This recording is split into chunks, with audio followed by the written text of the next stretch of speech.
रूपम् सह गण रघुनाथान्वितं तं सजीवं साद्वैतं सावधूतं परिजनसहितं कृष्णचैतन्यदेवं श्रीराधा कृष्णपादान् सह गणललिता श्रीविशाखान्वितांश्च नमो विष्णुपादाय कृष्णपृष्ठाय भूतले श्रीमते भक्तिवेदांत स्वामी निति नामिने नमो विष्णुपादाय कृष्णपृष्ठाय भूतले नमस्ते सारस्वते देवे गौरवाणी प्रचारिणे निर्विशेष शून्यवादी पाश्चात्य देशतारिणे नमो विष्णुपादाय कृष्णपृष्ठाय भूतले श्रीमते भक्ति सिद्धांत सरस्वती नामिने श्रीवार्षभानुवी देवे दायिताय कृपाब्धे कृष्ण संबंध विज्ञानदायिने प्रभवे नमः माधुरोज्ज्वल प्रेमाढ्य श्रीरूपानुग भक्तिद श्री गौर करुणा शक्ति विग्रहाय नमोस्तुते नमस्ते गौरवाणी श्रीमूर्ते दीनतारिणे रूपानुग विरुद्धाप सिद्धांत ध्वांतहारिणे नमो गौरकिशोराय साक्षात् वैराग्यमूर्तये विप्रलम्बरसाम्बोधे पादाम्बुजायते नमः नमो भक्तिविनोदाय सच्चिदानन्दनामिने गौरशक्तिस्वरूपाय रूपानुगवरायते गौराविर्भावभूमेस्त्वं निर्दिष्टसज्जनप्रिय वैष्णवसार्वभौम श्रीजगन्नाथाय ते नमः वाञ्छाकल्पतरुभ्यश्च कृपासिन्धुभ्येव च पतितानां पावनेभ्यो वैष्णवेभ्यो नमो नमः नमो महावदान्याय कृष्णप्रेमप्रदायते कृष्णाय कृष्णचैतन्यनामिने गौरत्से नमः पञ्चतत्त्वात्मकं कृष्णं भक्तरूपस्वरूपकं भक्तावतारं भक्ताख्यं नमामि भक्तशक्तिकं हे कृष्ण करुणा सिन्धु दीनबन्धु जगत्पते गोपेश गोपिकान्त राधाकान्त नमोऽस्तुते जयतां सुरतो पङ्गुर्मो मन्दमतिर्गते मत्सर्वस्वपादाम्बोजो राधा मदनमोहनो दिव्यात् वृन्दारण्यकल्पद्रुमादः श्रीमद्रत्नागार सिंहासनस्थौ श्रीमद् राधा श्रीलगोविन्ददेवो प्रेष्ठालिभिः सेव्यमानो स्मरामि श्रीमान् रासरसारम्भी वंशीवटतटस्थिता कर्षन् वेणुस्वनैर्गोपैर्गोपीनाथः श्रियत्सुनः तप्तकाञ्चन गौराङ्गी राधे वृन्दावनेश्वरी वृषभानुसुते देवी प्रणमामि हरिप्रिये जय श्री कृष्ण चैतन्य प्रभु नित्यानंद श्री अद्वैत गदाधर श्रीवासादि गौर भक्तवृंद हरे Krishna Krishna Krishna Hare Hare Hare Ram Ram Ram Hare Hare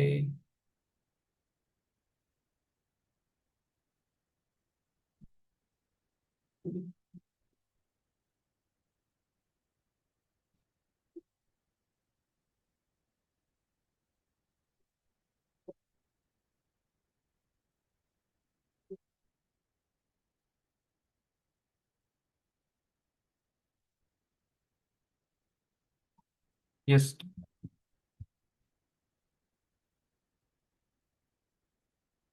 yes. So, somebody can share some important points from last week's class, Sunday's class.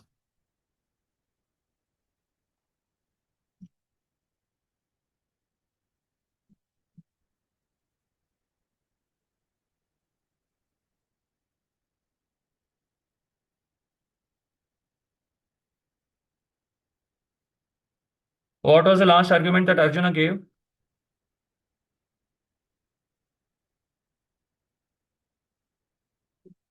Last argument that Arjuna gave.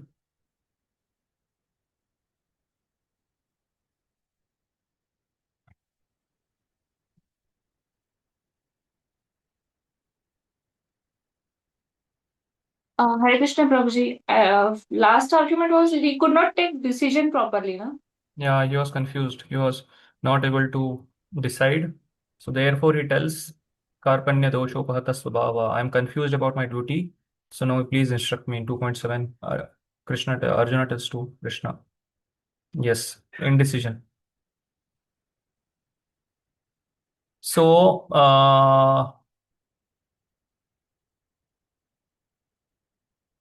so now I think we had completed 13th shloka. Tehinosmin etadehe kaumaram yavanam jara. So that we had completed. So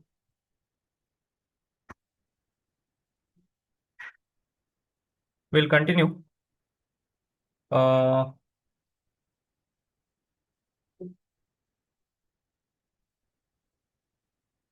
yes. So this is the 13th shloka.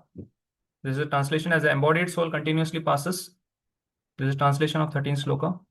As the embodied soul continuously passes in this body from boyhood to youth to old age, the soul similarly passes into another body at death. A sober person is not bewildered by such a change, right?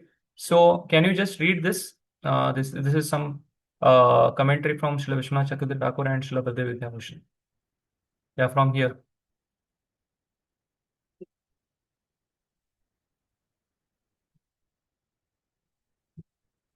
Satyavrat Pro, can you read this? In response to Arjuna's barking. In response to Arjuna's ba Yeah, balking, yeah. balking or killing Bhishma and Drona, Krishna has assured Arjuna that Bhishma and Drona are both souls and can't die. Death is simply a charge of a body. Every embodied soul must endure it. Bhishma passed through the stages of boyhood, Kaumara, then youth, Yauvana. And now he is an old man, Jara. He has already changed bodies many times. A wise man is not bewildered by these bodily changes. Neither does he lament for them, because such a lamentation is based on illusion. The history of Maharaj Yayati provides a graphic example. After growing old, Maharaj Yayati traded his old age for his son's youth. Upon his attaining a youthful body, no one lamented that the king had relinquished his old body. Rather, everyone was happy. Here Krishna asks Arjuna, why lament if Bhishma and Drona take on new young bodies? Do not be bewildered. Dhira tatra na muhyati. A sober person is not bewildered by such a change. According to both Srila Vishwanath Chakravarti Thakur and Srila Baldev Vidyabhushan, Arjuna agrees with Krishna that Bhishma and Drona would be better off in younger bodies. But Arjuna explains his reluctance to fight is due to his current relationship with them, which is based on their personal present bodies, and he will feel misery in their absence. Srila Vishwanath Chakravarti Thakur comments, one may say by connection with the self, even one's body become an object of affection. By connection with one's body, one's children, sibling, and so on also become dear. So when they are destroyed, one naturally experiences unhappiness. This objection is answered by the verse beginning Dehina. The Jiva, who is a possessor of his body, reaches the stage of childhood. When that boyhood is then destroyed, he reaches youth. And when his youth is destroyed, he reaches old age. In the same way, one attains another body. So just as one does not lament when his stages of childhood and youth have been destroyed, even though they are objects of his affection. Similarly, one should not lament when his body is destroyed, even though it is an object of affection because of its connection with the self. Someone may counter-claim that there is indeed unhappiness when one's youth is destroyed and one reaches old age. But in response, we can say that one rejoices when his childhood is destroyed and he reaches youth. Thus, we should rejoice that Bhishma, Drona, and other are going to receive new bodies after their old ones are destroyed. Or else we may say that just as one person in the same body achieve all the stages beginning with childhood, similarly the same one jiva who possesses bodies attains a whole series of bodies.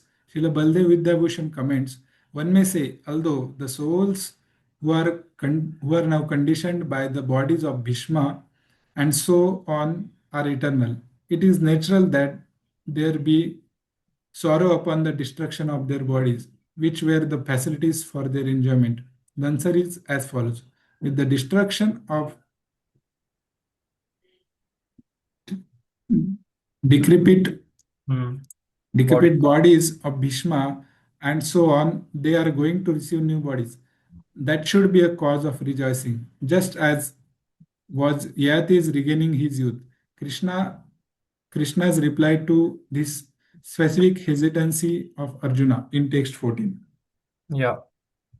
So Krishna is telling this verse 13, mentioning that anyway, like I'll just summarize whatever you have read, that Bhishma and Drona are going to, they are anyway spirit soul. And just like the body moves from boyhood to childhood to boyhood to youth to old age. So therefore, generally we do not lament whenever when a child grows to youth and youth goes to he becomes a young man. Generally, we do not lament. Similarly, when the spirit soul changes, takes up new bodies, right? Therefore, there is no need to lament, and therefore you should not give up fighting. You should not give up your duty. You should start fighting. That is what Krishna is telling to Arjuna. And anyway, Bhishma and Drona are old.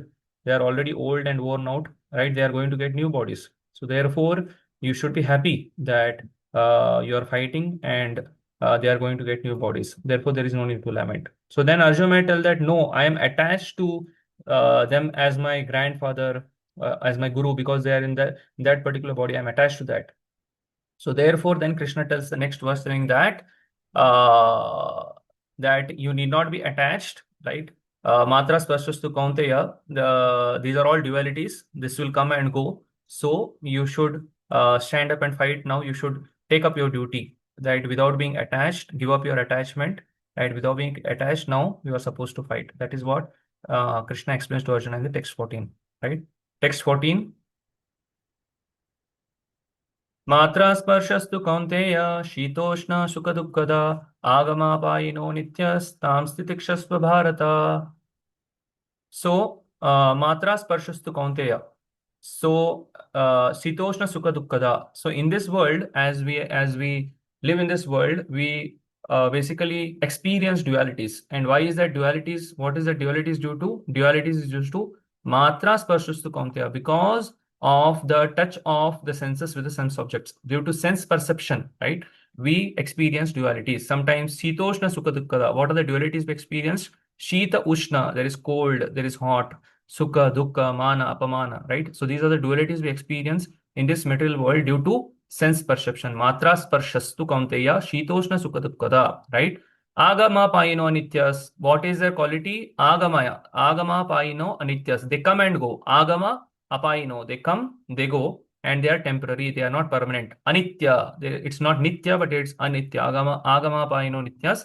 Tam stitikshasva bharata. So, in the discharge of your duty, you should tolerate such dualities. So, now, in the discharge of your duty as Kshatriya, you should tolerate this duality that you have to kill your grandfather, your guru, right? This duality you have to tolerate and you have to perform your duty because this is Dharma Yuddha. That is what Krishna is saying to Arjuna. Yes. O son of Kunti, the non-permanent appearance of happiness and distress and their disappearance in due course are like the appearance and disappearance of winter and summer season. They arise from sense perception, O Shan of Bharata, and one must learn to tolerate them without being disturbed. Right? So here in purport, Prabhupada gives example of two examples. One is that of a sadhaka, determined sadhaka, and another example is of mother. Right? Just like a determined sadhaka, he is ready to get up early in the morning, take bath, right? And he becomes ready for performing his sadhana or duties. And also another example Prabhupada gives is, so even if it is in the month of Magha, January, February, right, in the north, if you go, like Kumbh Mela or Magha Mela is there in the north during January, February, there at that time it's very, very cold, right? So even then, those are sincere sadhakas, they get up early in the morning, take cold water bath, they are determined to perform their sadhana. They do not hesitate. They tolerate that cold cold of that Magha season, right? Similarly, mother, right, in the month of April, May, June, it's very, very hot in India, right? In Rajasthan and in northern part of India, it's very, very hot. But still, they are the hottest part of the summer season. But still, the mother does not hesitate. Oh, it's very hot now, I cannot cook. Right? She, in whatever climate, whatever be the climatic condition, the mother keeps on cooking, right? And the sadhaka keeps on performing his sadhana, gets up early in the morning, takes cold water bath. So, Prabhupada explains that similarly, Krishna is telling to Arjuna that you should tolerate these dualities, that how can I kill my grandfather, how can I kill my guru, and you have to perform your duties, right? So, Prabhupada gives this example and telling that similarly to fight is the religious principle of Kshatriyas, and although one has to fight with some friend or relative, one should not deviate from his prescribed duty. One has to follow the prescribed rules and regulations of religious principles in order to rise up to the platform of knowledge. So if Arjuna, Krishna will tell in the next verse that if Arjuna performs his duty, then he rises to the platform of knowledge. and that will lead to liberation. So one has to follow the prescribed rules and regulations. One has to follow the prescribed rules and regulations of religious principles in order to rise up to the platform of knowledge, because by knowledge and devotion only can one liberate himself from the clutches of Maya illusion, right? So the two different names of Arjuna that were given is, in this particular verse, Bharata and Kaunteya, right? Kaunteya signifies his maternal side and Bharata refers to his father's side. So to address him as Kaunteya signifies his great blood relations from his mother's side, and to address him as Bharata signifies his greatness from his father's side. From both sides, he is supposed to have a great heritage.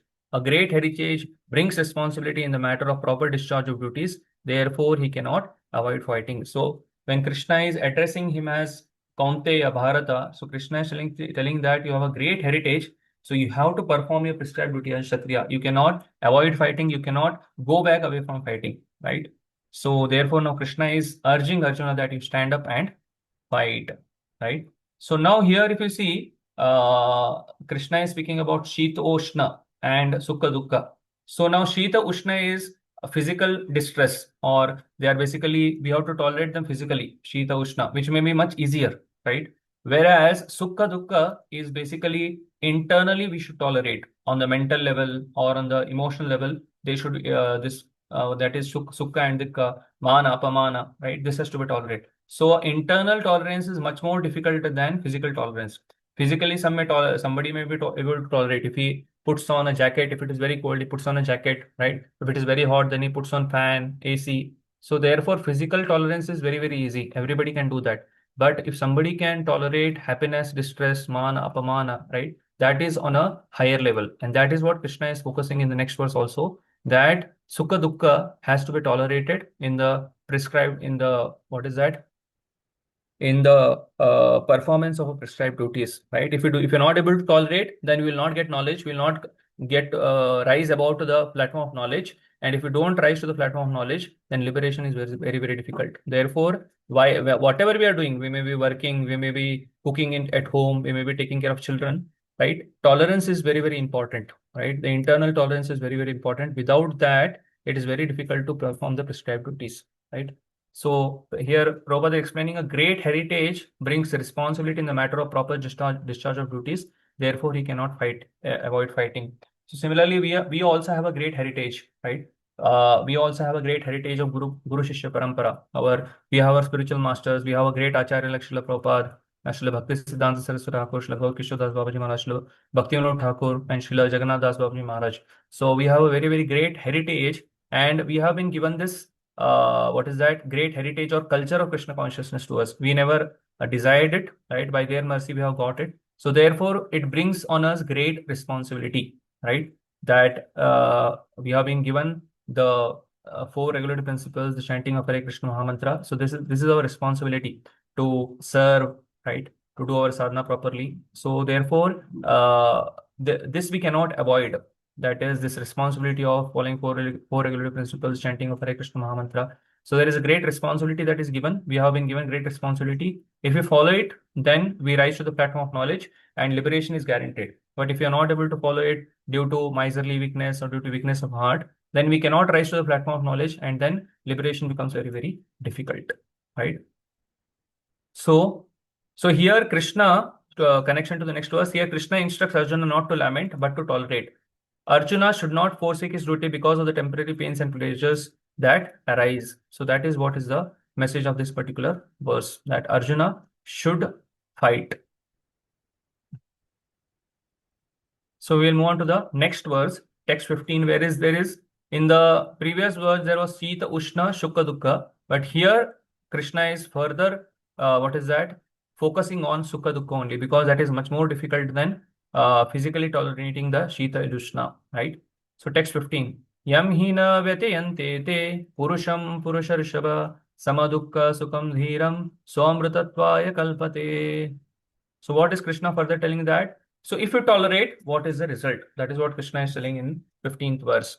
Yam hina vyatayante, right? So one who is undisturbed, vyatayante, right? He is na vyatayante, one who is undisturbed, right? Yam hina vyatayante purusham purusha rishabha, O best among men. Sama dukkam sukham dhiram. So one is undisturbed and he is equal in sukha and dukkha. Sama sukha dukkam sukham dhiram, right? So he is undisturbed, yamhina vyatyantate, one who is undisturbed, O best among men, and he is equal in both happiness and distress. Such a dhira purusha, such a dhira purusha, right? So amrutatvaya kalpate, he becomes eligible for liberation. That is this verse, right? So one who is undisturbed and is equal in both sukha and dukkha of this material world, such a dhira purusha, right, is what he becomes eligible for? He becomes eligible for amritatvaya kalpate. He becomes eligible for mrita means dying. So he becomes eligible for liberation from this material world. Translation: O best among men, Arjuna, the person who is not disturbed by happiness and distress and is steady in both is certainly eligible for liberation. Yes. Purport, somebody can read? Hare Krishna, Prabhu. Yes, Purushottam Prabhu. Anyone who is steady in his determination for the advanced stage of spiritual realization and can equally tolerate the onslaughts of distress and happiness is certainly a person eligible for liberation. In the Varnashrama institution, the fourth stage of life, namely the renounced order sannyasa, is a painstaking situation. But one who is serious about making his life perfect surely adopts the sannyasa order of life in spite of all difficulties. The difficulties usually arise from having to sever family relationships, to give up the connection of wife and children. But if anyone is able to tolerate such difficulties, surely his path to spiritual realization is complete. Similarly, in Arjuna's discharge of duties as a Kshatriya, he is advised to persevere, even if it is difficult to fight with his family members or similarly beloved persons. Lord Chaitanya took sannyasa at the age of 24, and his dependent's young wife as well as old mother had no one else to look after them. Yet for a higher cause he took sannyasa and was steady in the discharge of higher duties. That is the way of achieving liberation from material bondage. Yeah, that is a way of achieving liberation from material bondage. That is for higher duties. One is ready to tolerate the difficulties. Like for example, Prabhupada is giving example of Chaitanya Mahaprabhu. Like Chaitanya Mahaprabhu had a young wife and a old widowed mother, right? So it was for a normal worldly person, it would have been become very, very difficult. Somebody would have told that how hard-hearted a person is that he's giving up his young 16 years old wife, 14 years old wife, and a widow mother who is 70 years old, who will take care of them, right? How will they subsist? How will they survive? But Chaitanya Mahaprabhu, being the Supreme Personality of Godhead, knew that this is very much important, right? At that time, because the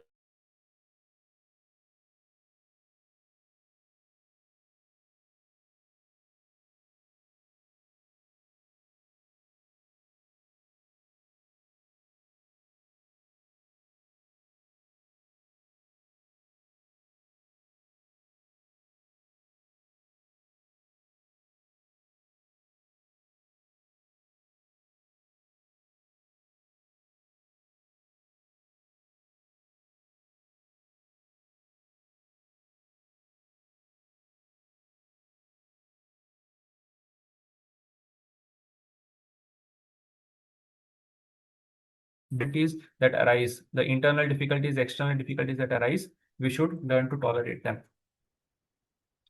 So Krishna once more instructs Arjuna to tolerate and to perform his duty and attain liberation. By performing our prescribed duties, we obtain knowledge, which is a prerequisite for liberation. So this is what Krishna has explained in this particular verse. So we move on to the text 16, right?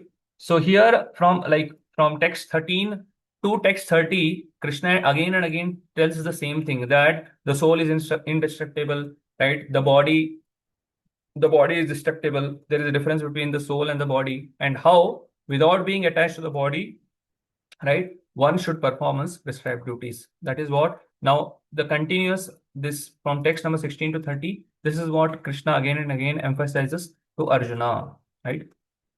Text 16. Nashato vidyate bhavo, na bhavo vidyate satah, ubayorapi drishtantas, tva ananyos tattvadarshibhi. Yeah. So nashato vidyate bhavo. Nashato means asat.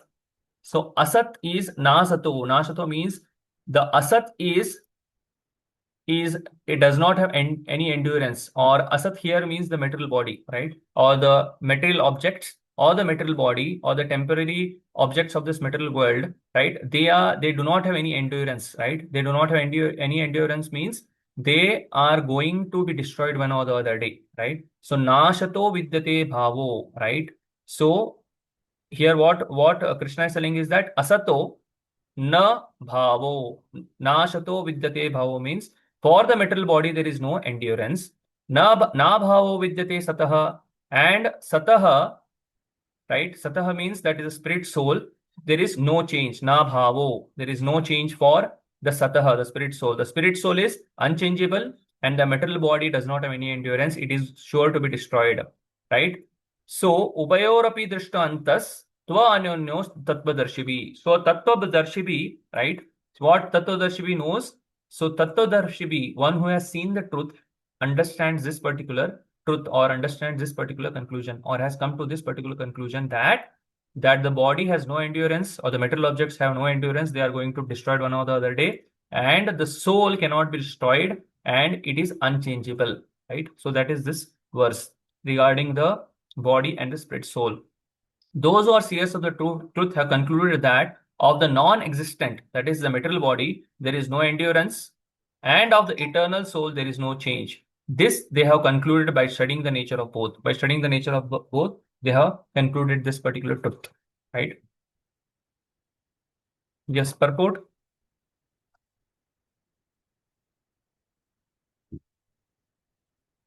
Hare Krishna Prabhuji, may I? Yes, Mataji. There is no evidence of the changing body, that the body is changing every moment by actions and reactions of the different cells, is admitted by modern medical science, and thus growth and old age are taking place in the body. But the spirit soul exists permanently, remaining the same despite all changes of the body and the mind. That is the difference between the matter and the spirit. By nature, the body is ever changing and soul is eternal. This conclusion is established by all classes of seers of the truth, but both impersonalist and personalist in the Vishnu Purana, by both impersonalist and personalist. In the Vishnu Purana 2.12.38, it is stated that the Vishnu and his abodes all have self-illuminated spiritual existence. Jyotim Vishnu Bhuvani Vishnu. The world existent and non-existent refer only to spirit and matter. That is version of all seers of the truth. This is the beginning of the instructions by the Lord to the living entities who are bewildered by the influence of ignorance. Removal of ignorance involves the re-establishment of the eternal relationship between the worshipper and the worshipable, and the consequent understanding of the difference between the part and parcel living entities and the Supreme Personality of Godhead. One can understand the nature of Supreme by thorough study of oneself, the difference between oneself and the Supreme being understood as the relationship between the part and the whole.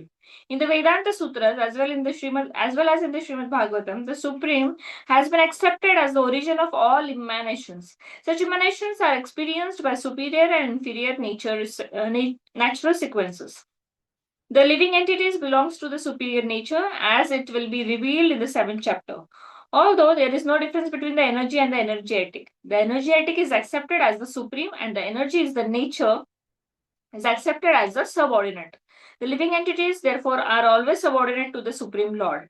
As in the case of master and the servant, or the teacher and the taught, such clear knowledge is impossible to understand under the spell of ignorance. And to drive away such ignorance, the Lord teaches us the Bhagavad Gita for the enlightenment of all living entities for all time.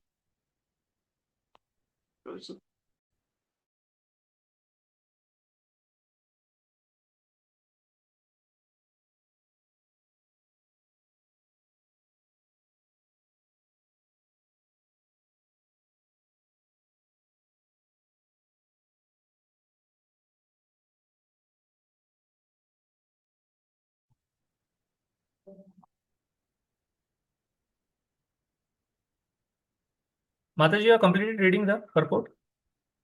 Yes, Mataji. Yes, Prabhuji, I have finished reading the purport. In between, I think I got disconnected. So, yeah.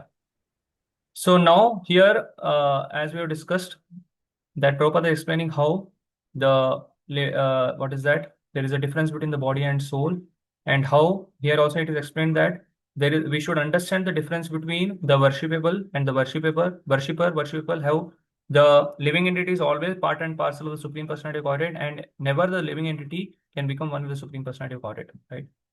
So now, here what Krishna is explaining to Arjuna, Krishna again rebukes Arjuna. Seers of the truth recognize the difference between the body and the soul. Indirectly tells Arjuna that despite his previous scholarly words, right, he has not understood things as they are. Krishna clarifies the truth by offering two propositions in this verse: Nashato vidyate bhavo and na bhavo vidyate sata. First, the material body and all material situations are temporary. They have no actual existence. Secondly, only those things that are sat, eternal, truly exist. So again, Krishna is telling that don't focus on the material body, but focus on the spirit soul, focus on dharma, and fight the war. That is what again Krishna is emphasizing on in this particular verse, right? So again, Krishna tells the same thing about how the soul is imperishable and how it cannot be destroyed in text number 17, right? Avinashi tu tad viddhi yena sarvam idam tatam vinasham avyasya na kaschit kartum arhati. So Avinashi to Tadvidhi, the soul is imperishable. Vidhi, Tadvidhi. Please understand this particular fact. Krishna is again emphasizing to Arjuna that the soul is imperishable. Please understand this. And Ena Sarvam Idam Tatam, right? The soul is pervading the entire body. Ena Sarvam Idam Tatam. So the body is pervaded by the eternal soul. Vinasham Avyasyasya na kaschit kartum arhati, right? So the soul is imperishable, therefore nobody is able to destroy that imperishable soul. That is what Krishna is saying to Arjuna. Translation: that which pervades the entire body, you should know to be indestructible, right? No one is able to destroy that imperishable soul.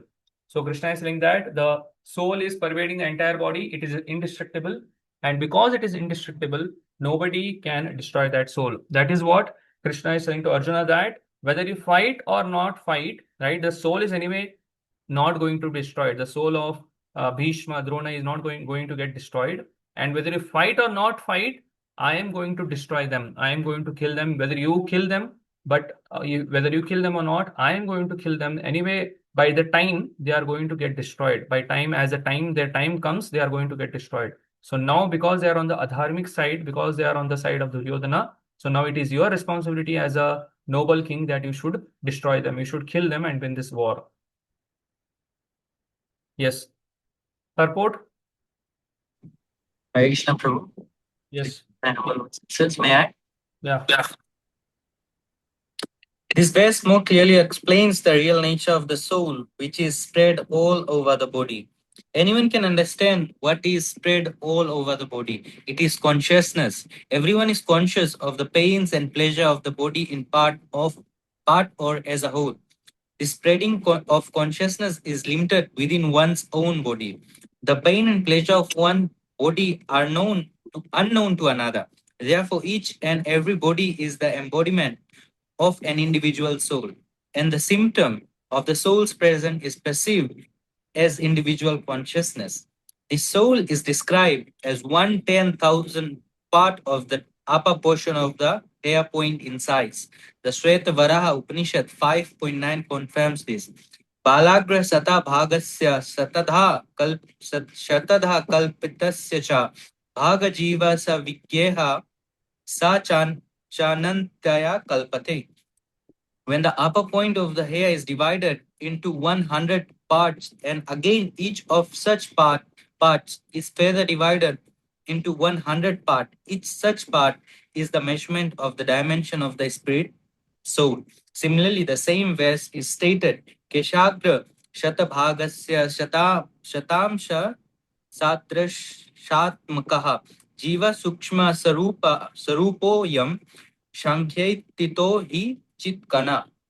There are innumerable particles of spiritual atoms which are measured as 1/10,000 of the upper portion of the hair. Therefore, the individual particle of spiritual soul is a spiritual atom smaller than the material atom, and such atoms are innumerable. This very small spiritual spark is the basic principle of the material body, and the influence of such a spiritual spark is spread all over the body as the influence of the active principle of some medicine spread throughout the body.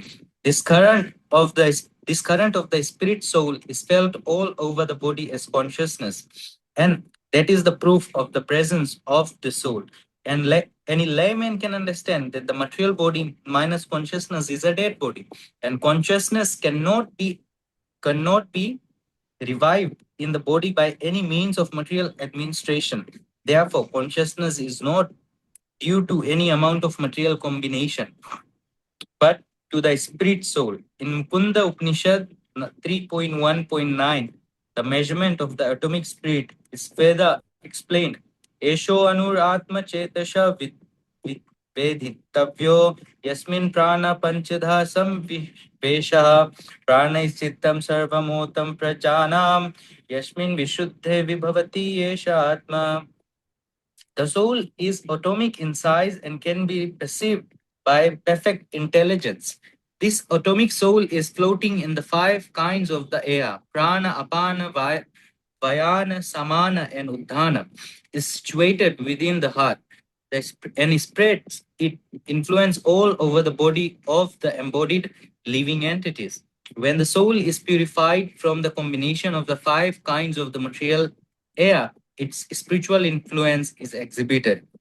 The Hatha Yoga system is meant for controlling the five kinds of air and cycling the pure soul by different kinds of sitting postures, not for any material profit, but for liberation of the minute soul from the entanglement of the material atmosphere.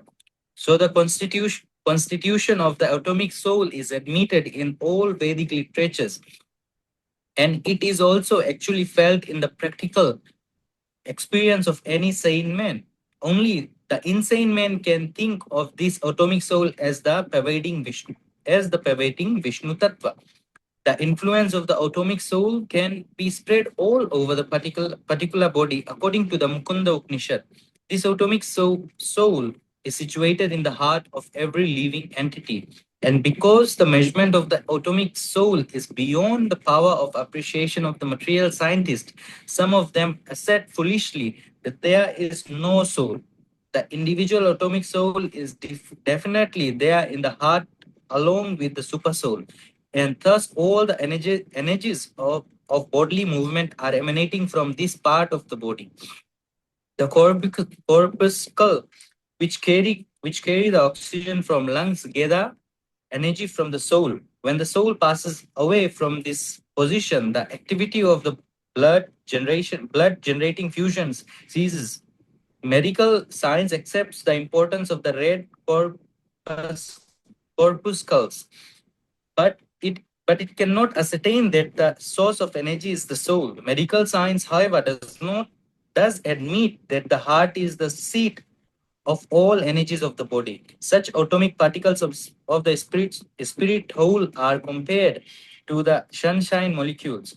In the sunshine, there are innumerable radiant molecules. Similarly, the fragmental part of the Supreme Lord are atomic sparks of the rays of Supreme Lord, called by the name Prabha or superior energy. So whether one follows Vedic knowledge or modern science, one cannot deny the existence of the spirit soul in the body. And the science of the soul is explicitly described in the Bhagavad Gita by the Supreme Personality of Godhead himself. Yeah, so very nice explanation that is given by Prabhupada, how Prabhupada is explaining the different, explaining the importance of spirit soul and how he's telling about consciousness, right? How when a living body is there is consciousness, and when the dead body is there is no consciousness. The difference between living body and dead body is consciousness. And no matter what you do, right, if a person dies, right, no matter whatever you do, any kind of material administration, you may put air in him, you may put blood in him, you may put some medicines in him, right? You cannot bring him back to life. Why? Because consciousness cannot be put by any material administration. The consciousness is the effect of the soul, which is spiritual, right? So that the material scientists cannot understand. And also, Prabhupada is explaining that how the red blood corpuscles, which even the scientists understood that is very, very important for the living of the body, right? So that red blood corpuscles or the red corpuscles get energy from the soul itself, right? So the medical scientists admit the importance of the heart, admit the importance of the red blood corpuscles, but they do not understand why a living body, the everything is working, but when a person dies, everything stops working, right? So this they are not able to explain. So basically this verse, that is the 17th verse, explains the second part of the 16th verse. That is in the 16th verse, second part was what? Na bhavato vidyata sata. That is for the spirit soul, there is no change. The spirit soul is eternally existent in text 16. When now Krishna here explains the body soul duality. After his brief explanation here, he will not mention this most basic point again in the Bhagavad Gita. Krishna explains his first point. Nashato vidyate bhavo. That is about the body in text number 18, right? So in text number 16, there are 2 points. One is na bhavo vidyate sata and nashato vidyate bhavo, right? The first and second point. So in text number 17, Krishna has explained na bhavo vidyate sata. And now in text number 18, Krishna explains nashato vidyate bhavo. That is about how the body is perishable. That is what Krishna explains in the next verse, text number 18. So text number 18. अंतवंत इमे देह नित्य शोक्ता शरीरिना अनाशिनो प्रमेयस्य तस्मात् युक्तस्य Bharat. So antavanta ime deha, the metal body is perishable. Antavanta ime deha, nitya shokta sharirana, the embodied soul. Sharirinaha, the embodied soul is eternal. Nitya shokta sharirana, the embodied soul is eternal. Anashino aprameyasya, so it is nitya, it is eternal, it is indestructible, anashino, and it is aprameya, so it is immeasurable, right? Therefore, what Krishna is telling to Arjuna, Tasmad yuddhasva bharata, O Bharata, O Arjuna, right? So please fight, please do not give up the fighting. Translation: the material body of the indestructible, immeasurable, and eternal living entity is sure to come to an end. Therefore, fight, O descendant of Bharata. So here Krishna is explaining how the material body is perishable. The material body of the spirit soul, which is indestructible, immeasurable, and eternal, is sure to come to an end. Therefore, fight, O descendant of Bharata. Purport? Krishna Prabhupada. Yes. The material body is perishable by nature. It may perish immediately, or it may do so after 100 years. It is a question of time only. There is no chance of maintaining it indefinitely, but the spirit soul is so minute that it cannot even be seen by an enemy. To say nothing of being killed, as mentioned in the previous verse, it is so small that no one can have any idea how to measure its dimension. So, from the both viewpoints, there is no cause of lamentation, because the living entity has his cannot be killed, nor can the material body be saved for any length of time or permanently protected.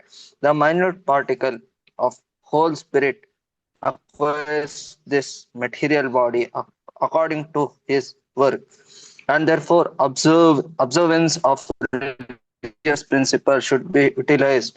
In the Vedanta Sutras, the living entity is qualified as light because he is the part and parcel of the supreme light. As sunlight maintains the entire universe, so the light of the soul maintains this material body. As soon as the spirit soul is out of this material body, the body begins to decompose. Therefore, it is the spirit soul which maintains this body. The body itself is unimportant. Body was advised to fight and not sacrifice the cause religion for material bodily considerations. Yeah. So Arjuna was advised to fight and not sacrifice the cause of religion for material bodily considerations. So Krishna is telling again and again to Arjuna that just because you are attached to the body of your grandfather, body of your teacher, right? Anyway, it's going to get destroyed one or the other day, right? And the soul is eternal. So neither you can kill the soul, neither you can protect the body, right? So therefore now, because you are being attached, you are trying to protect them, right? You cannot protect their bodies, neither you can kill their soul. So therefore, you cannot give up your fighting. So please fight. That is what Krishna is again and again stressing to Arjuna. Yeah, this verse reverses Arjuna's argument that by not fighting, he will save his family members. So Arjuna is thinking that he will save his family members if he does not fight, right? That is what was Arjuna's argument, na? Compassion. First argument was compassion. So he was thinking that if I do not fight, they will be saved, right? They will be saved from harm. Everyone's body must perish. That is what Krishna is telling. Everyone's body must perish, for no material body has true existence. It does not exist actually, right? It is existing only because of the presence of spirit soul. Fearing for the death of others is ignorance, because nobody can save them from dying. The soul, the real person within the body, is indestructible, right? Srila Prabhupada writes, so from both viewpoints, there is no cause of lamentation, because the living entity as he is cannot be killed, nor can the material body be saved for any length of time or permanently protected. So this is what Krishna is trying to explain to Arjuna, right? So we'll move on to the next verse, where Krishna continues the same theme. Yenam vetti hantaram yaschainam manyate hatam ubau tau na vijanito nayam hanti na hanyate. Translation: neither he who thinks the living entity the slayer, nor he who thinks it slain is in knowledge, for the self slays not, nor is slain. So what Krishna is explaining to Arjuna, that the living entity, the spirit soul, cannot kill anyone, right? And it cannot be killed, right? That is what is knowledge. And one who does not know this is not in knowledge, because the spirit soul can never be killed, and the spirit soul can not kill anyone else, because everybody is spirit soul. That is what is Krishna telling to Arjuna. Purport. Hare Krishna. Yes, Prabhu. When an embodied living entity is hurt by fatal weapons, it is to be known that the living entity within the body is not killed. The spirit soul is so small that it is impossible to kill him by any material weapon, as will be evident from subsequent verses. Nor is the living entity killable because of his spiritual constitution.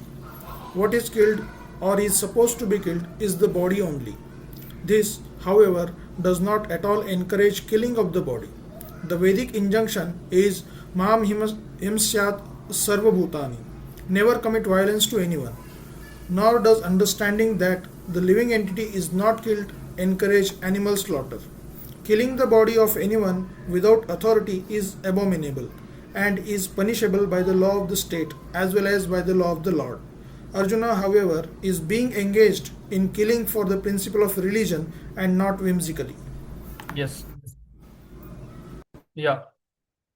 Can you continue this reading, Prabhuji? This Vishwanath Thakur comments. Yes, Prabhuji.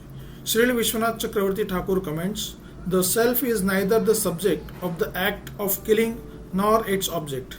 He who thinks that the soul is the killer, that Arjuna is killing Bhishma and others, and he who thinks that the soul is killed, that Bhishma and others have been killed by Arjuna, are both ignorant. No one can truly kill or be killed. Krishna elaborates on this point in the next verse. Yeah. So no one can truly kill or be killed. If somebody does not understand this, he is in ignorance. That is what Krishna is saying in this verse. So an important shloka in the text, 20 important shloka. न जायते म्रियते वा कदाचिन् नायं भूत्वा भवितवा न भूयः अजो नित्य शाश्वतोऽयं पुराणो न हन्यते हन्यमाने शरीरे. So very important qualities of soul that Krishna is telling in this verse. न जायते म्रियते वा कदाचिन्, right? न जायते means the soul never takes birth. म्रियते, the soul never dies. वा कदाचिन्, right? At any time the soul never takes birth and the soul never dies. Nayam bhutva bhavitavana bhuyaha. So the soul does not coming into being, will not come into being, and it is always eternal, right? It does not take birth, so it is always eternal. It does not come into being. Ajo nitya shashvato yam purano. Ajo means, ajaha means it is unborn. Nitya means it is eternal. Shashvato means it is permanent. And it is the oldest, right? Purano. Na hanyate hanyamane sharire. So the soul is not slain when the body is slain. So the soul does not die when the body is killed. That is what is Krishna telling to Arjuna. So that soul never takes birth, does not die, right? It does not come into being, will not come into being, has not come into being. It is always eternal. It is unborn, eternal, permanent, oldest, and it is not slain when the body is slain. Translation. For the soul, there is neither birth nor death at any time. He has not come into being, does not come into being, and will not come into being. He is unborn, eternal, ever existent, and primeval. He is not slain when the body is slain. Yes, purport?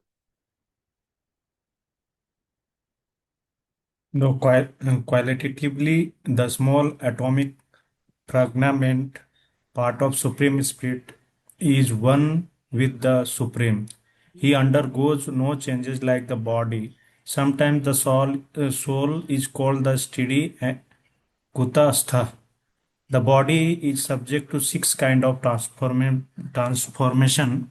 It takes its birth from the womb of the mother body, remains for some time, grow, produce some effective, gradually dwindles, and at last vanish into oblivion.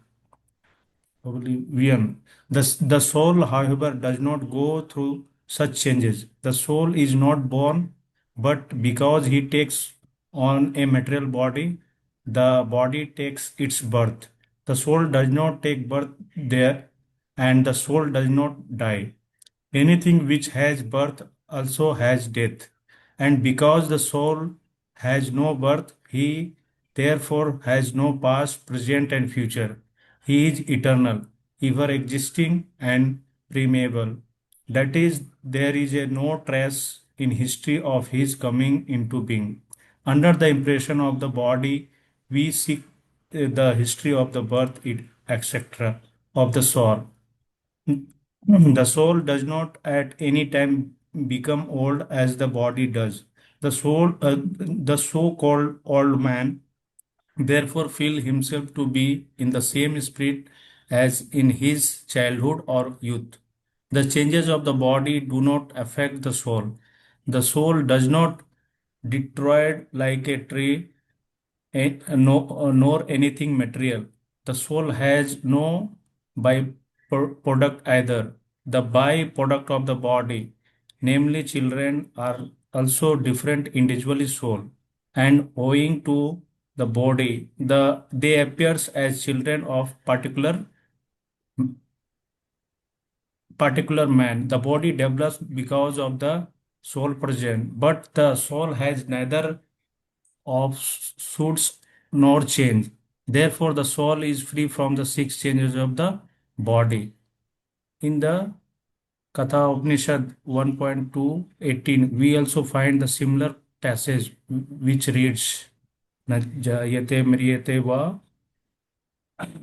vipaschina nayam kutaschina na bhavur Abhuva kaschit. कश्चित् अजो नित्य शाश्वतो यम पुराणो न हन्यते हन्यमाने शरीरे. The meaning and proper purport of the verse is the same as in the Bhagavad Gita. But here in this verse there is one special word, vipaschit, which means learn or with knowledge. The soul is full of knowledge or full always with consciousness. Therefore, consciousness is the symptoms of the soul. Even if one does not find the soul within the heart where he is situated, one can still understand the presence of the soul simply by the presence of consciousness. Sometimes we do not find the sun in the sky owing to clouds or for some other reason, but the light of the sun is always there, and we are convinced that it is there for daytime. As soon as there is a little light in the sky, early in the morning, we can understand that the sun in the sky. Similarly, since there is some consciousness in all bodies, whether man or animal, we can understand the presence of the soul. This consciousness of the soul is, however, different from the consciousness of the Supreme, because the Supreme Consciousness is always knowledge, past, present, and future. The consciousness of the individual soul is born to be forgetful. When he is forgetful of his real nature, he obtained education and enlightenment from the superior lesson of Krishna. But Krishna is not like the forgetful soul. It so Krishna teaching of Bhagavad Gita would be useless. There are two kind of soul, namely the minute particle soul, Anu Atma, and the super soul, Vibhu Atma. This is also confirmed in the Katha Upanishad 1.20 in this way.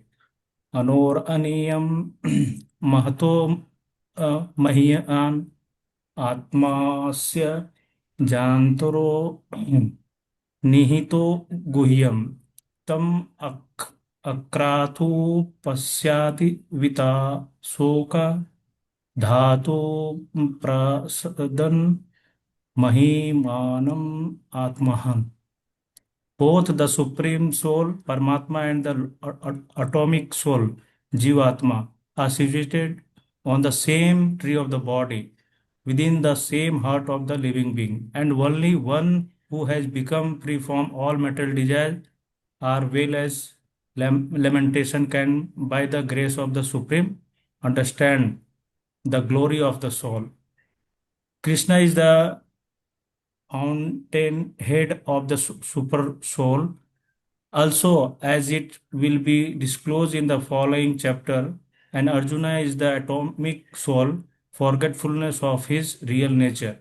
Therefore, he required to be enlightened by Krishna or by his bona fide representative, the spiritual master. Yeah. So now, here Prabhupada explains how the difference between the Anu Atma, Vibhu Atma, and so on. So Krishna clearly delineates the eternality of the soul. Na jayate mriyate. Soul is not born and it never dies. The soul is aja, unborn in the past, present, or future, and shashvata, deathless. Again, Arjuna's fear of killing his guru is defeated. In this way, Krishna continues to dismantle Arjuna's arguments against fighting. Right? So Krishna continues that there is no need to lament for the body, and anyway you cannot kill the soul, so therefore there is no need to lament, so fight. Continues in text 21. Veda vinashinam nityam yena majamavyam katam sa purusha partha kam gatayati hantikam. So, Veda Vinashinam Nityam. Veda means one who knows. A person who knows that the soul is Nitya, indestructible. A person who knows that the soul is Nitya or it is indestructible. Avinashinam, and it is Nitya. The soul is Nitya and indestructible. Yenam Ajamavyam, that the soul is unborn, immutable, Avayam, immutable. Katamsha Purusha Partha. How can such a person, O Arjuna, Kam Gatayati Hantikam, kill the soul or cause anyone to kill, right? So therefore, Krishna tells to Arjuna that therefore there is no need to lament. Translation: O Partha, how can a person who knows that the soul is indestructible, eternal, unborn, and immutable kill anyone or cause anyone to kill?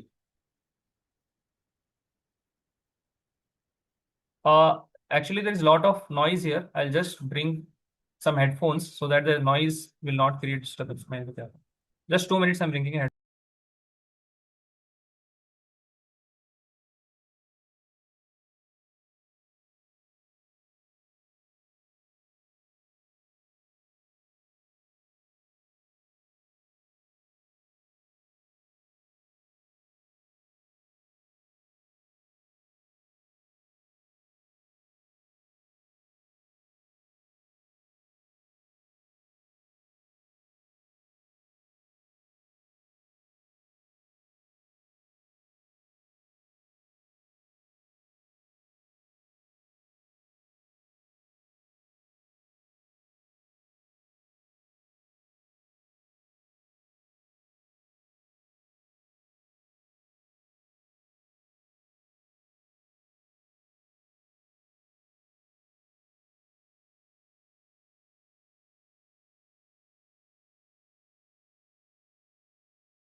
Hare Krishna, am I audible?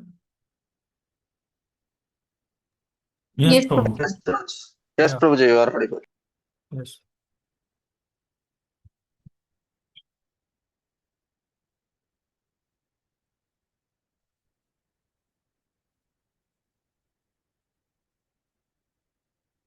So we're discussing text number 21.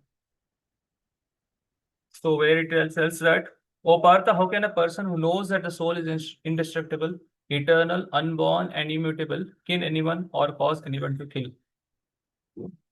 Purport, somebody can read the purport? Everything has its proper utility, and a man who is situated in complete knowledge knows how and where to apply a thing for its proper utility. Similarly, violence also has its utility, and how to apply violence rests with the person in knowledge. Although the justice of the peace awards capital punishment to a person condemned for murder, the justice for the peace cannot be blamed because he orders violence to another person according to the code of justice. In Manu Samhita, the law book of mankind, it is supported that a murderer should be condemned to death so that in his next life he will not have to suffer for the great sin he has committed. Therefore, the king's punishment of hanging murderer is actually beneficial. Similarly, when Krishna orders fighting, it must be concluded that the violence is for the supreme justice. And thus, Arjun should follow the instruction, knowing well that such violence committed in the act of fighting for Krishna is not violence at all, because at any rate, the man, or rather the soul, cannot be killed. For for the administration of justice, so called violence is permitted. A surgical operation is not meant to kill the patient, but to cure him. Therefore, the fighting to be executed by Arjuna at the instruction of Krishna is full with knowledge. So there is no possibility of sinful reaction. Yeah. So Arjuna had given another argument that by killing my relatives, by killing them, it will be cause of sinful reaction. But this particular Prabhupada clearly explains that because Arjuna is fighting on the order of Krishna, therefore there cannot be any sinful reaction. Just like a doctor, right? He does some surgical operation, right? So it is not meant for killing the patient, but to cure him.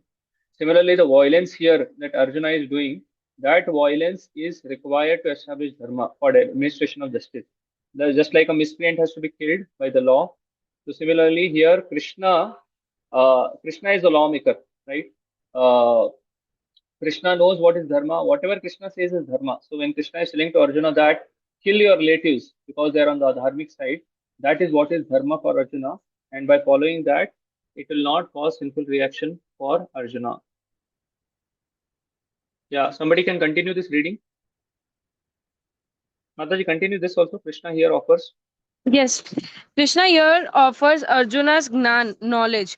With this knowledge, he can engage in warfare yet incur no sinful reaction. Srila Prabhupada describes why Arjun should fight. Although the justice of the peace awards capital punishment to a person condemned for murder, the justice for the peace cannot be blamed because he orders violence to another person according to the code of justice. Similarly, when Krishna orders fighting, it must be concluded that the violence is for the supreme justice, and thus Arjun should follow the instruction knowing that such violence committed in the act of fighting for Krishna is not violence at all because at any rate a man or rather the soul cannot be killed. So for the administration of justice, so called violence is permitted. According to Sri Baldev Vidyabhushan, Arjuna may think granting that the soul does not die, still the bodies of the men called Bhishma or others are going to destroy in the battle. That is wrong because it will improperly deprive them on of the happiness they they derive from their bodies. Krishna explained to Arjun the fault of the logic in the next verse. Yeah. So Arjuna may think that anyway, they still are in their bodies. So how can I kill them, right? So if I kill them, they will be deprived of their happiness that they derive from the bodies. So for that, Krishna is explaining that how just like a cloth becomes old, so we throw that cloth and take up new cloths. We wear new cloth. Similarly, now this bodies, when they become old, right? When the body becomes old, the soul gives up that body and takes on new bodies. That is what Krishna tells in the next verse. वासांसि जीर्णानि यथा विहाय नवानि क्रीणाति नरोपराणि तथा शरीराणि विहाय जीर्णानि अन्यानि संयाति नवानि देहि. So, vasamsi jirnani yata vihaya, right? Vasamsi means the garments.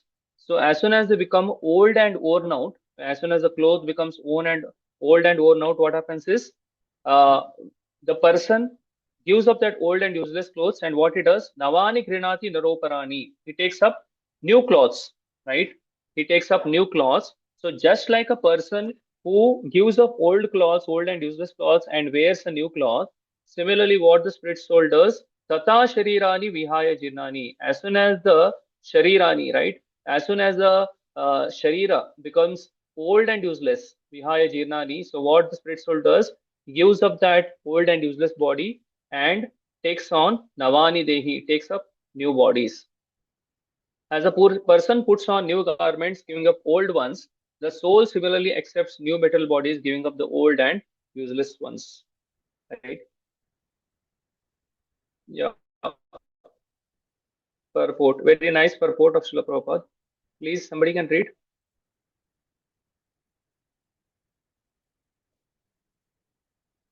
Hare Krishna Prabhuji. May I?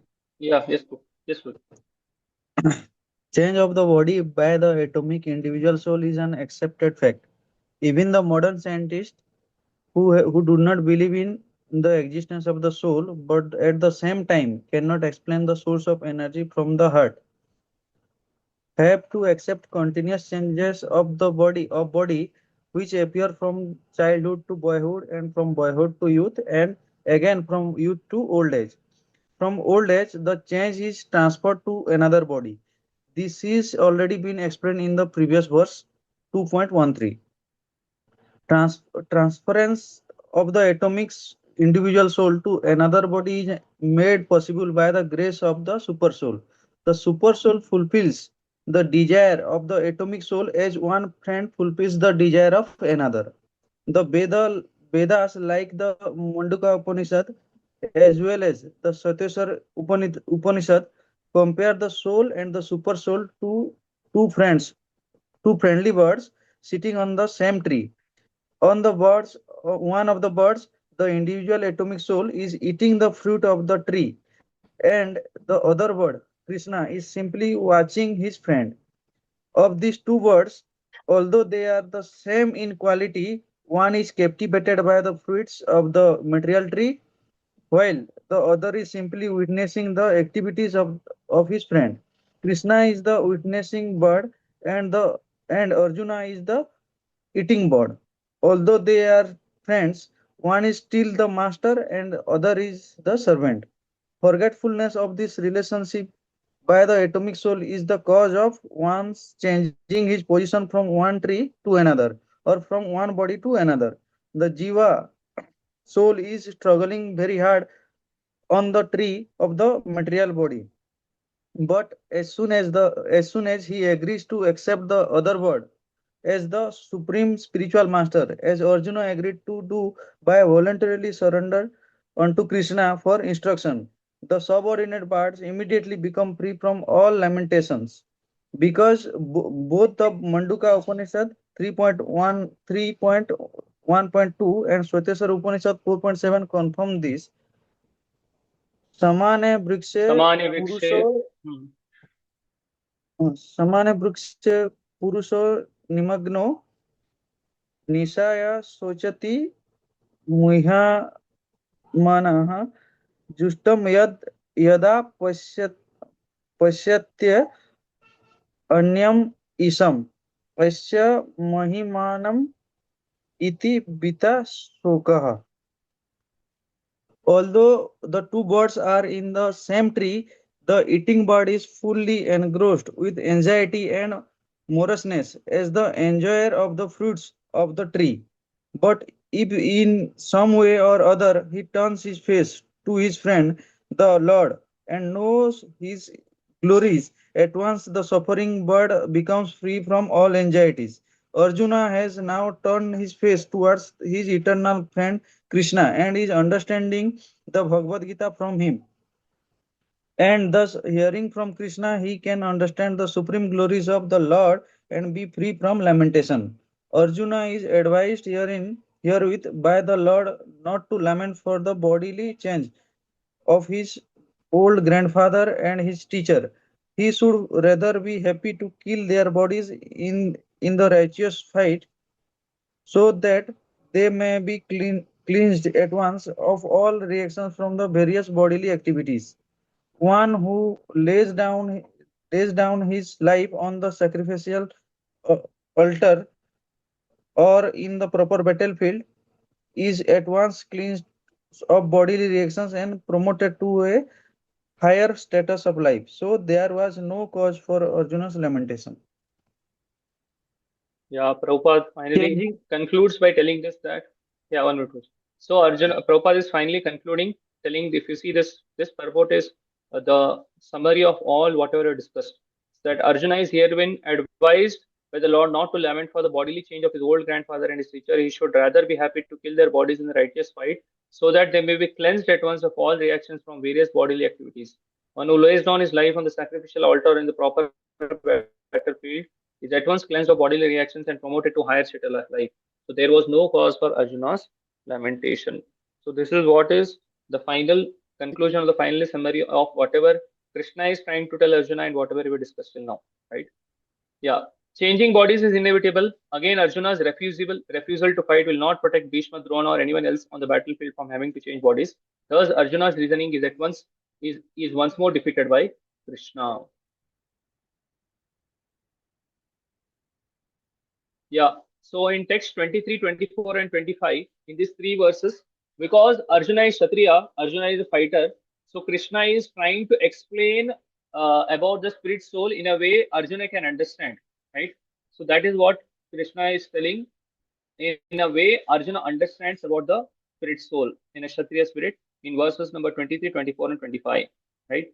Nainam chindanti shastrani, nainam dahati pavaka, न चैनं क्लेद्यन्तापो न शोषयति मारुतः अचेद्योऽयम् अदायोऽयम् अक्लेद्यो शोष्यो एव च नित्यसर्वगतस्थाणोरचलोऽयम् सनातनः. Text 25. अव्यक्तोऽयम् अचिन्त्योऽयम् अविकार्योऽयम् उच्यते तस्मादेवं विदित्वैनं नानुशोचितुम् अर्हसि. So these three verses, Krishna is explaining to Arjuna in a Kshatriya spirit that what are the qualities of a spirit soul. Yeah, text 23. Nainam chindantri shastrani, nainam dahati pavaka, nai chainam kledantapo, na shoshayati marutah. So, nainam chindanti shastrani, the soul cannot be cut by weapons. Nainam, it cannot be chindanti, cut by weapons, right? The soul cannot be cut by weapons. Nainam dahati pavaka, neither the soul can be burnt by fire or it cannot be destroyed by any fiery weapons, right? Because Arjuna and many of the Kshatriya warriors use fire weapons, right? So Krishna is telling that it cannot be even killed by a fire weapon or it cannot be burnt by fire. Na chainam kledantapo, it cannot be moistened by water, right? If the soul cannot be touched by water, even it cannot be moistened by water. Na shoshayati maruta, nor it can be tried by wind, right? Nor it can be tried by wind. So this was text 23. Next, achedyoyam adayoyam. So it is unbreakable and it cannot be burnt. Akledyo shosho evacha. It is insoluble and cannot be dried. Next verse. Nitya sarvagatasthānur. So it is eternal. Nitya sarvagatasthānur. Right? So the soul is all pervading, means it is existing everywhere. You go anywhere, you will see the presence of spirit soul. You go to one planet to another planet, go from Earth to any other planet, right? You go in the three worlds, you will find that there is presence of the spirit soul, right? Nitya sarvagatasthāno, the soul is eternal, the soul is ever existing, or it is existing everywhere. It is unchangeable. Acholoyam sanatana, it is immovable and it is eternally the same. That is text 24. And text 25, avyaktoyam achintoyam, it is imperceptible, inconceivable. Avikaryoyam uchyate, it is immutable or without changes. Tasmadevam viditvainam, knowing it to be thus, nanushotintim arasi, you should not grieve for the body. This is what Krishna is telling to Arjuna. Right? So these are the three verses, text 23, 24, and 25. Text 23. The soul can never be cut to pieces by any weapon, nor burnt by fire, nor moistened by water, nor withered by the wind. Yeah. Purport. Hare Krishna. Yes, Mataji. All kinds of weapons, sword, flame weapon, rain weapons, tornado weapons, etc., are unable to kill the spirit soul. It appears that there were many kinds of weapons made of earth, water, air, ether, etc.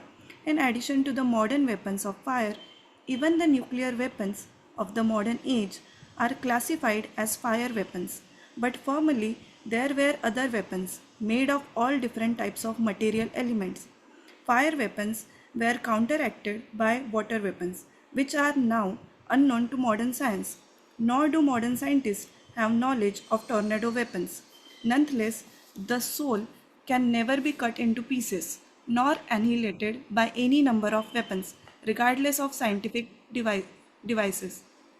The Mayavadi cannot explain how the individual soul came into existence simply by ignorance and consequently became covered by the illusionary energy. Nor was it ever possible to cut the individual soul from the original supreme soul. Rather, the individual souls are eternally separated parts of the supreme soul because they are atomic individual souls, eternally Sanatan. They are prone to be covered by the illusionary energy, and thus they become separated from the association of the Supreme Lord, just as the sparks of the fire, although one in quality with the fire, are prone to be extinguished when out of the fire. In the Varaha Puran, the living entities are described as separated parts and parcels of the Supreme. They are eternally so, according to the Bhagavad Gita also. So, even after being liberated from illusion, the living entity remains a separate identity, as is evident from the teachings of the Lord to Arjun. Arjun became liberated by the knowledge received from Krishna, but he never became one with Krishna. Yeah, Arjuna became liberated by the knowledge received from Krishna, but never he became one with Krishna. So Arjuna is a great Kshatriya and he has an arsenal of powerful weapons. Although he has a hard-tempered sword, that sword cannot cut the soul. Although possesses a fire weapon, that fire cannot burn the soul. Neither can his water weapon inundate it, nor his wind weapon wither the eternal soul. So that is what is Krishna telling to Arjuna. Text 24. The individual soul is unbreakable and insoluble and can be neither burnt nor dried. He is everlasting, present everywhere, unchangeable, immovable, and eternally the same. Purport? Obviously, can I? Yeah. All these qualifications of the atomic souls definitely prove that the individual soul is eternally the atomic particle of the spirit whole, and he remains the same atom eternally without change. The theory of monism is very difficult to apply in this case because the individual soul is never expected to become one homogeneously. After liberation from material contamination, the atomic soul may prefer to remain as a special spark in the effulgent rays of the Supreme Personality of Godhead, but the intelligent souls enter into the spiritual planets to associate with this personality of Godhead. The word Sarvagata, all-pervading, is significant because there is no doubt that living entities are all over God's creation. They live on the land, in the water, in the air, within the earth, and even within fire. The belief that they are sterilized in fire is not acceptable because it is clearly stated here that the soul cannot be burned by fire. Therefore, there is no doubt that there are living entities also in the sun planet with suitable bodies to live there. If the sun globe is uninhabited, then the word Sarvagata, living everywhere, becomes meaningless. Yeah. So according to scientists, the sun planet, because it is made up of fire, cannot consist of living entities. Therefore, that sterilization, right? They use the sterilization method because they think that by fire the bacteria can be destroyed. But according to this, the living entities are Sarvagata. The living entities exist in fire also, right? So how this is possible? So on earth, we are inhabiting on earth, right? Why? Because basically the body of the living entity is made of 5 elements, right? Bhumi, Apo, Nalo, Vayu, right? That is earth, water, fire, air, ether. So these are the 5 elements which make up the gross body, and there is subtle elements also which make up the subtle body. So our body has all these 5 elements: earth, water, fire, air, ether. But mainly our body has more than 70% of our body is made up of earth. Similarly, those living entities which live in water, their bodies are mainly made up of water. So if there are living entities of bodies made of water that are living in water, that is aquatic animals and plants, there are bodies made of earth which are living in earth. Similarly, Prabhupada tells in other purports in Bhagavatam and all that there must be bodies which made up of fire, whose body is fiery, which are made up of fire. They have earth, water, fire, ether, but their body is mainly made of fire. Therefore, they can survive on sun.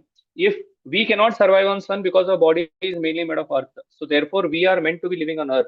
But there are bodies which are made of fire. There are bodies which are made of air, right? Like for example, the bodies of birds, right? Their bodies have a lot of air in them. Therefore, they can easily fly in air.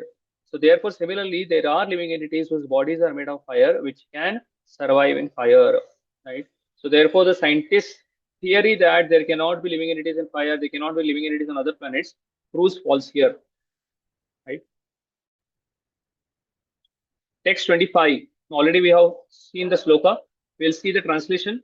It is said that the soul is invisible, inconceivable, and immutable. Knowing this, you should not grieve for the body. Yeah, this last purport, somebody can read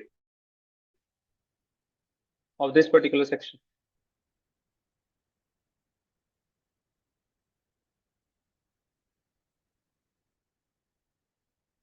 Hare Krishna. As described previously, the magnitude of the soul is so small. As described previously, the magnitude of the soul is so small for our material calculation that he cannot be seen even by the most powerful microscope. Therefore, he is invisible. As far as the soul's existence is concerned, no one can establish his existence experimentally beyond the proof of Shruti or Vedic wisdom. We have to accept this truth because there is no other source of understanding the existence of the soul, although it is backed by perception. There are many things we have accepted solely on the grounds of superior authority. No one can deny the existence of his father based upon the authority of his mother. There is no source of understanding the identity of the father except by the authority of the mother. Similarly, there is no source of understanding the soul except by studying the Vedas. In other words, the soul is inconceivable by human experimental knowledge. The soul is consciousness and conscious. That is also in the statement of the Vedas. And we have to accept that. Unlike the bodily changes, there is no change in the soul. As eternally unchangeable, the soul remains atomic in comparison to the infinite Supreme Soul. The Supreme Soul is infinite and the atomic soul is infinitesimal. Therefore, the infinitesimal soul, being unchangeable, can never become equal to the infinite soul or the Supreme Personality of Godhead. This concept is repeated in the Vedas in different ways just to confirm the stability of the conception of the soul. Repetition of something is necessary in order that we understand the matter thoroughly without error. Thank you, Krishna. Yeah, very, very important statement of Srila Prabhupada. Repetition of something is necessary in order that we understand the matter thoroughly without error. So you can see in these purports again, in the slokas and in the purports, Prabhupada is again and again stressing on the difference between the body and the soul. How the soul is unchangeable, right? And how the soul and the Supreme Lord are different. How they are qualitatively one and quantitatively different, right? And how the soul's existence cannot be materially calculated or it cannot be materially proved, but we have to accept the proof of Shruti Pramana or Vedic wisdom. Based on that only we can understand the spirit soul, because the spirit soul it is so small that no material instrument can detect the presence of soul, right? So therefore, what purports we are reading are all fundamental purports, basic purports for our own understanding and for also preaching. Right? Somebody tells that we cannot see the soul, right? So you tell that the soul exists, God exists, but you cannot see them, right? So to explain that, we have to understand that there are certain things which cannot be proved, or it is difficult to prove. So if you want to understand who is our father, we have to accept the authority of the mother. Similarly, if you want to understand the soul, we have to accept the authority of the mother Vedas. There is father, God is our father, and to understand God, to understand the spirit soul, he has given us the Vedas, who are our mother, right? So by on the basis of the authority of mother, we can understand who is our father, right? These shlokas reiterate a principle Krishna has already established. Generally, such repetition is considered improper in Sanskrit literature, but Krishna repeats himself to remove all doubts about the soul's eternality. Krishna now begins offering another argument to convince Arjuna to take part in the battle. Verse 26 starts with the words Atacha, if, however, which indicates that Krishna will now begin to discuss a new topic. Srila Vishwanath Chakravarti Thakur explains Krishna's thinking. I have thus far explained things to you from the viewpoint of Shastra. Now I'll explain them from the worldly point of view. Now, so till now, Krishna gave Shastric viewpoints, or his viewpoints based on dharma. Now, from the worldly viewpoint, right? Krishna is giving Krishna is trying to explain the same thing from worldly viewpoint, a different viewpoint. Krishna is explaining, right? So text 26. अथ चैनं नित्यजातं नित्यं वा मन्यसे मृतं तथापि त्वं महाभावो नैनं शोचितुम् अर्हसि. Yes. So what Krishna is telling here, if, however, you think that the soul or the symptoms of life is always born and dies forever, you still have no reason to lament, O mighty armed. So Krishna is telling that Krishna is presenting a worldly viewpoint where there are atheists who do not believe in the existence of the soul, and they tell that the person always keeps on taking birth and keeps on dying, right? So Krishna tells that still there is no need to lament, O mighty armed Arjuna. Krishna is explaining about Buddhists and all here in this verse. Yes, somebody can read the purport.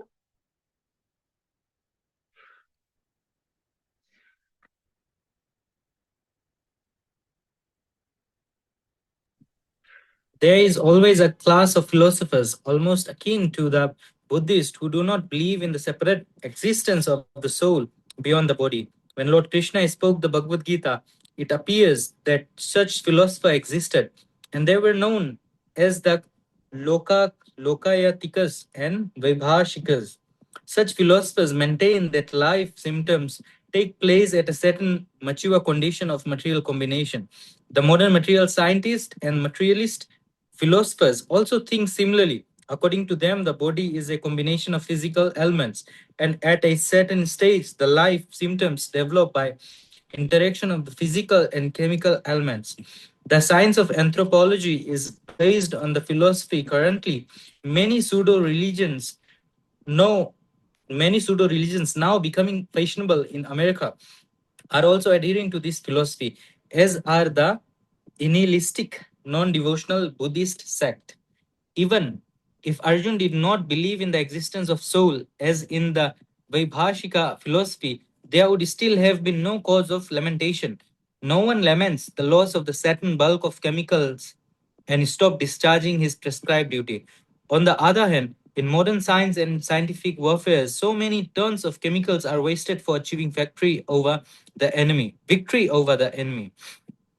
According to the Vaibhashika philosophy, the so-called soul or Atma vanishes along with the deterioration of the body. So, in any case, whether Arjun accepted the Vedic conclusion that there is an atomic soul or he did not believe in the existence of the soul, he had no reason to lament. According to this theory, since there are so many living entities generating out of matter every moment, and so many of them are being vanquished every moment, there is no need to grieve for such incidents.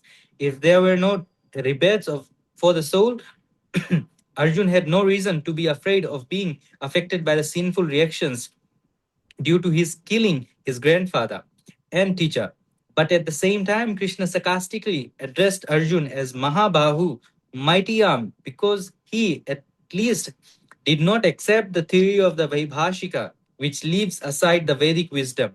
As a Kshatriya, Arjun belonged to the Vedic culture, and it behooved him to continue to follow its principles. Yeah.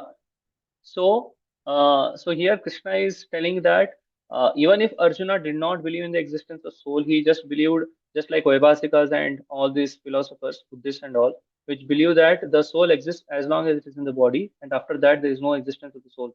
It is permanently annihilated. So even if it is like that, so even if the body is annihilated, even if they die, so anyway they will not exist. They will not continue to exist. So there is no need to fear of sinful reactions.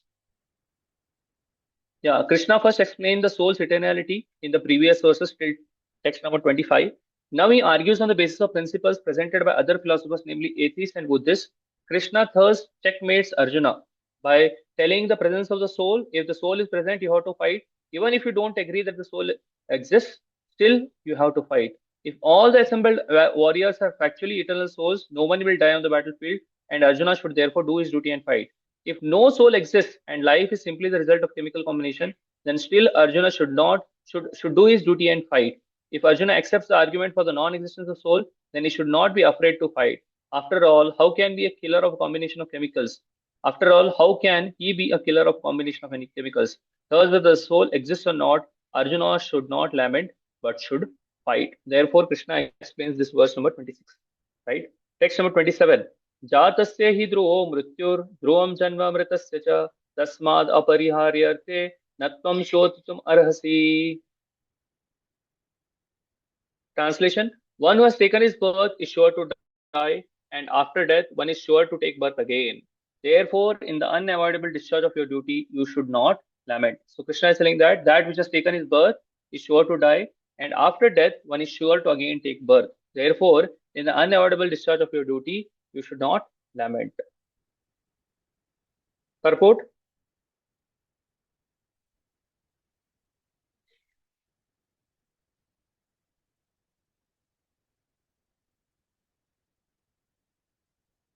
Hare Krishna, Prabhuji. Somebody, yes, bro. One has to take birth according to one's activities of life, and after finishing one term of activities, one has to for the in this one is going to through one cycle of birth and death. After another without liberation, the cycle of birth and death does not, however, support unnecessary murder, slaughter, and war, but at the same time, violence and war are inevitable factors in human society for keeping law and order. The battle of Kurukshetra, being the will of the Supreme, was an inevitable event, and to fight for the right cause is the duty of a Kshatriya. Why should Arjuna be afraid of or Aggrieved at the death of his relatives, since he was discharging his proper duty? He did not deserve to break the law, thereby becoming the subjected to the reactions of sinful of which he was so afraid. By avoiding the discharge of his proper duty, he would not be able to stop the death of his relatives, and he would be degraded due to his selection of the wrong path of action. Yes. So if he avoids fighting, he cannot stop the death of the relatives. And if he avoids fighting, then he would be degraded due to his selection of the wrong path of action, which is against the Kshatriya Dharma. Yeah. Arjuna is wrong if he thinks he will stop the Kauravas' death by not fighting. When the eternal soul contacts the temporary metal body, birth takes place. When the eternal soul loses contact with that body, death results. This point is again explained in the next verse. Text 28. अव्यक्तादीनि भूतानि व्यक्तमद्यानि भारत अव्यक्त निधनानि एव tatra ka paridevana. Translation: all created beings are unmanifest in their beginning, manifest in their interim state, and unmanifest again when annihilated. So, what need is there for lamentation? So, before the creation took place, all living entities were unmanifest. They were in the they were in Mahavishnu's body, and when the creation took place, they are manifest in their interim state, and unmanifestation is basically annihilated. So, what need is there for lamentation? Purport. Somebody can read the purport.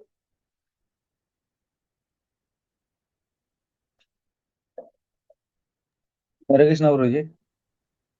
Yeah. Accepting that there are two classes of philosophers, one believing in the existence of the soul and other not believing in the existence of the soul. There is no cause for lamentation in either case. Non-believers in the existence of the soul are called atheists by followers of Vedic wisdom. Yet, even if, for argument's sake, we accept this atheistic theory, there is still no cause for lamentation. Apart from the separate existence of the soul, the material elements remain unmanifested before creation. From this subtle state of the non-manifestation comes manifestation, just as from ether air is generated, from air fire is generated, from fire water is generated, and from water earth becomes manifested. From the earth many varieties of manifestations takes place. Take for example a big skyscraper manifested from the earth. When it is dismantled, the manifestation becomes again unmanifested and remains as atoms in the ultimate stage. The law of conservation of energy remains, but in course of time, things are manifested and unmanifested. That is the difference. Then what cause is there for lamentation either in the stage of manifestation or in unmanifestation?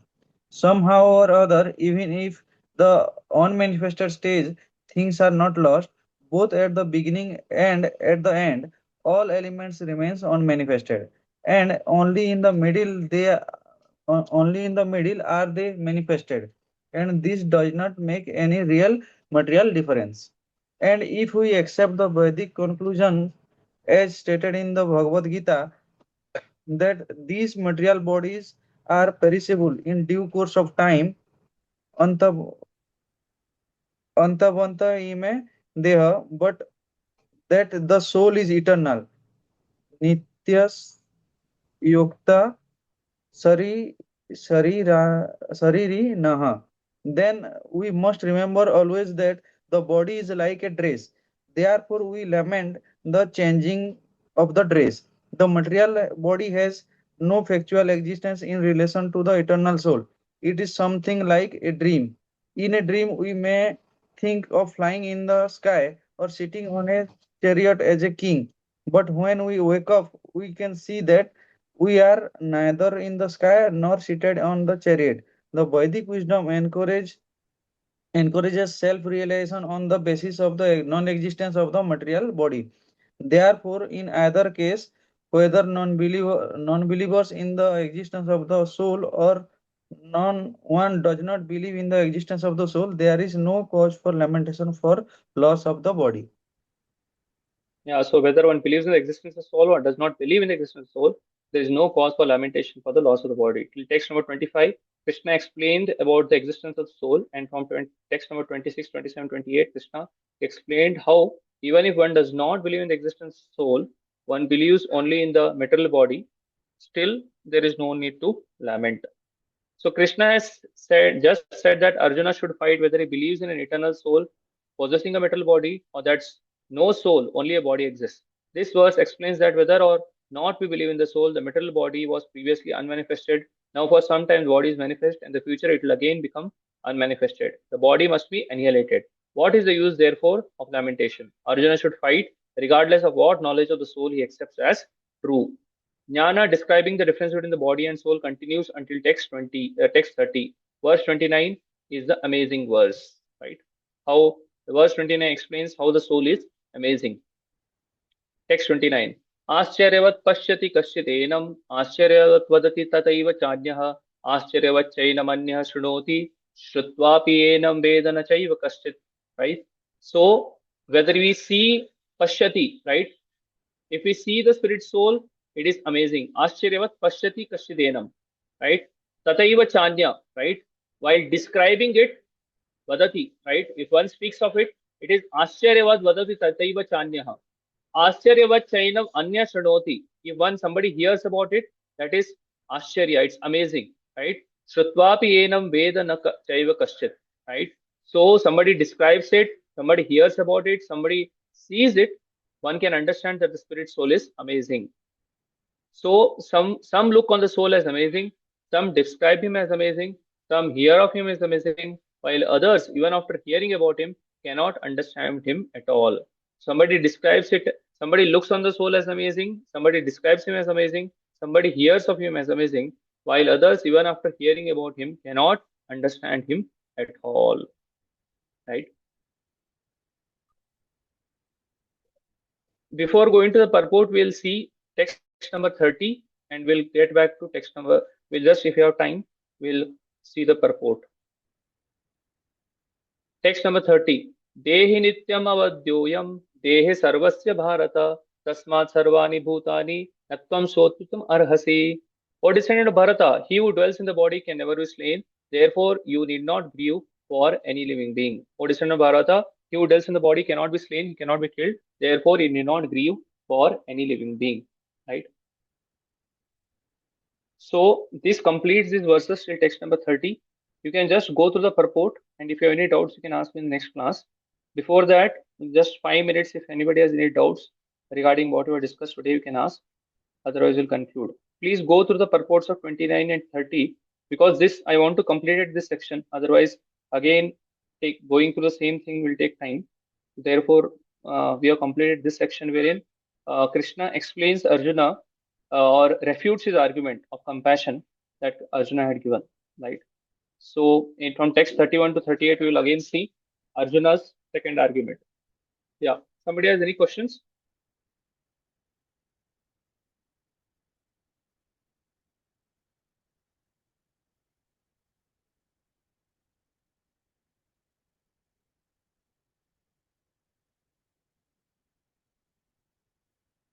If we don't have questions, we will end here. Please go through the purports of 29 and 30. If you have any doubts, you can ask me in the next class. From next class, we'll continue from text number 31 and we'll continue from there. Okay? So tomorrow we'll start from text number 31. Thanks, Prabhuji. Thanks for wonderful session, Prabhuji. Okay. Hare Krishna. Thank you.